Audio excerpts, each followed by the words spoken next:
A 2 años del balotaje que lo consagra Milei presidente, esto fue el 19 de noviembre de 2023, y a casi un mes de la victoria electoral de la Libertad Avanza, el 26 de octubre pasado, los datos de nivel socioeconómico muestran que el metro cuadrado de lo argentino a nivel doméstico no mejoró, sino que al contrario se deterioró. Eso arrojan varios estudios.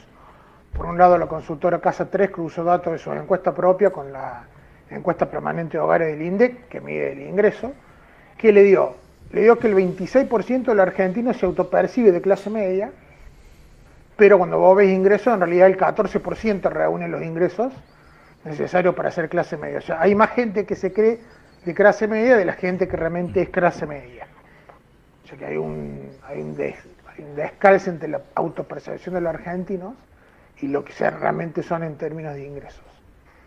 Por otro lado, un tercio, 34%, se percibe como de clase baja, pero en realidad por ingresos, el 52% de clase bajas, más de la mitad, con lo cual la sumatoria de la clase media y la media baja y la baja, me corrijo, acumula casi 3/4 del total, o sea, casi un 75% de los argentinos entra en las clases bajas. Cuando vos mirás la provincia de Córdoba, como para hacer un zoom provincial, según los datos de Delfos, que no medimos nosotros en función de ingresos, sino los parámetros de la Asociación Argentina de Marketing y la SAIMO, la Sociedad Argentina de Investigadores de Marketing y Opinión, el 27% de los cordobeses son de clase media típica.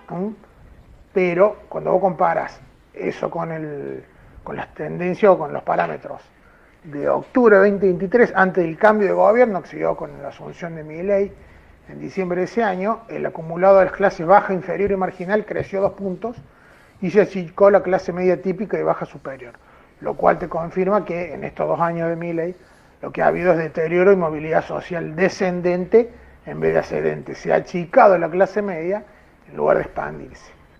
Consistente con eso, la economía doméstica sigue sufriendo un proceso de ajustes. El 63% de los argentinos, según Casa 3, resignó algún servicio o actividad que realizaba habitualmente. Claramente están recortando, digamos, actividades recreativas, de ocio, de consumo. Y en el nivel socioeconómico bajo se ajustó el 80%. En la clase media casi la mitad hizo ajustes, 48%. Solamente la clase alta no se ha privado de nada, lo cual, si lo ponemos en el contexto de lo que ha pasado este último fin de largo con el turismo, muestra claramente que los que han disfrutado, ¿no es cierto?, este fin de excepcional de 4 días contra los 3 días que tuvo la misma fecha del 2023, son los sectores de ingresos medios altos y no los sectores más vulnerables y la clase media típica, ¿no? Norman, ¿cómo se puede entender esta autopercepción que decís de sectores de la población que se perciben de clase media y no lo son? ¿Cuál podría ser la razón, no sé, sociológica? Sí, está buena la pregunta, porque tradicionalmente Argentina se definió como un país de clase media. O sea, era lo identitario. Había gente de clase baja que se decía de media y gente de clase media alta que se decía media típica. Con eso, digamos, es bastante coherente que todavía hay una autopercepción mayor, pero incluso esa autopercepción, con el deterioro de los últimos años, y esto arranca ya con Macri, viene cediendo. O sea, cada vez menos gente se percibe de clase media y peor todavía, cada vez menos gente es técnicamente de clase media, según los parámetros de ingreso o los parámetros duros. Claramente estos son signos de deterioro de la estructura social, una estructura social más vulnerable, más frágil y mucho más expuesta a todos los vaivenes de la coyuntura económica y a los cambios de ciclo económico, ¿no? Y con respecto a, digamos, algunos datos más duros de la clase media, ¿a qué le podríamos llamar? Aparte del nivel de ingreso, obviamente, que uno puede decir, eso también incluye otros aspectos, como por ejemplo el nivel educativo, ¿no? Sí, por supuesto, la definición de clase media, si vos no la acotás en la del ingreso, es multifactorial y multidimensional. Toma el nivel educativo, la ocupación del principal sostén del hogar, el nivel de calificación y de estabilidad del empleo, el nivel de formalidad del empleo. Claramente todos esos son indicadores que han sufrido un deterioro en los últimos años, con lo cual la clase media ha terminado achicándose, incluso si la medís más allá del ingreso, ¿no?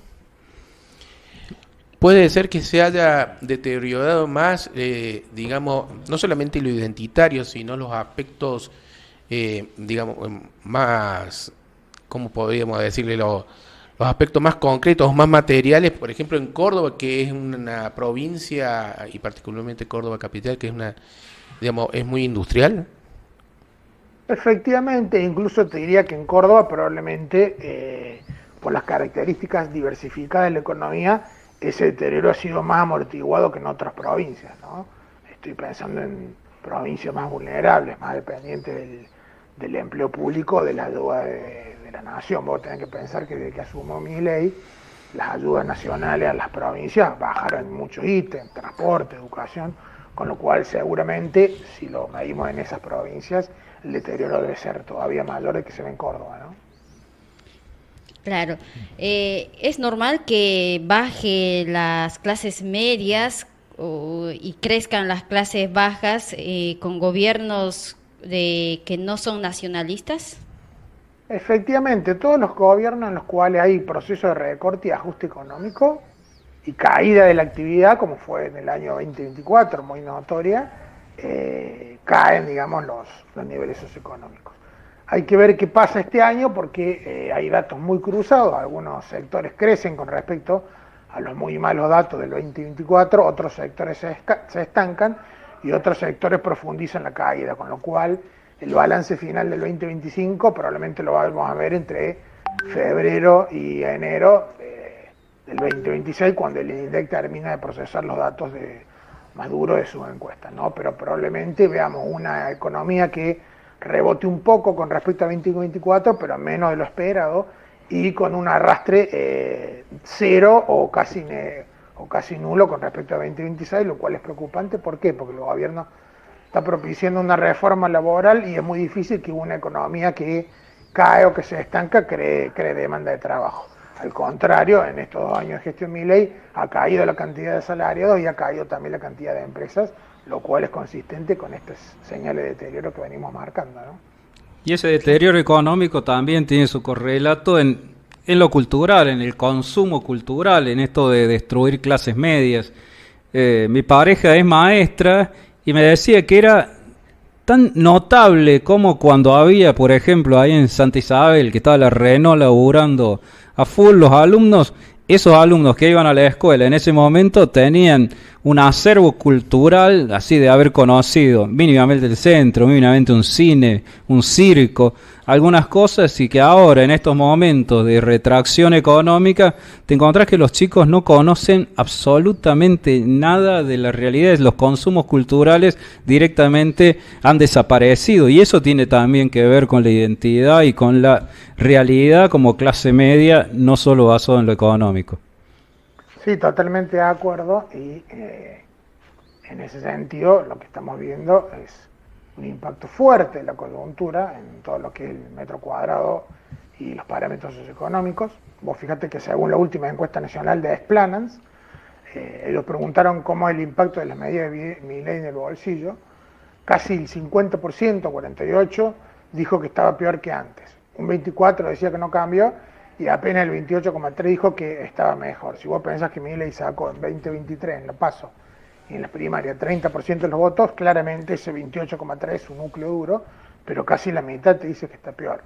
En ese contexto uno dice, ¿cómo se explica la victoria electoral de la Libertad Avanza? Bueno, probablemente porque una parte importante de ese 48% que dice está peor, temía estar peor después de una derrota del gobierno. Podía interpretar que después de una derrota el domingo 26, el dólar se iba a disparar y probablemente la situación se iba a deteriorar todavía más. Entonces, por una cuestión de expectativa, de darle más tiempo a Milei, prefirió no acompañar en este caso el voto opositor, ¿no?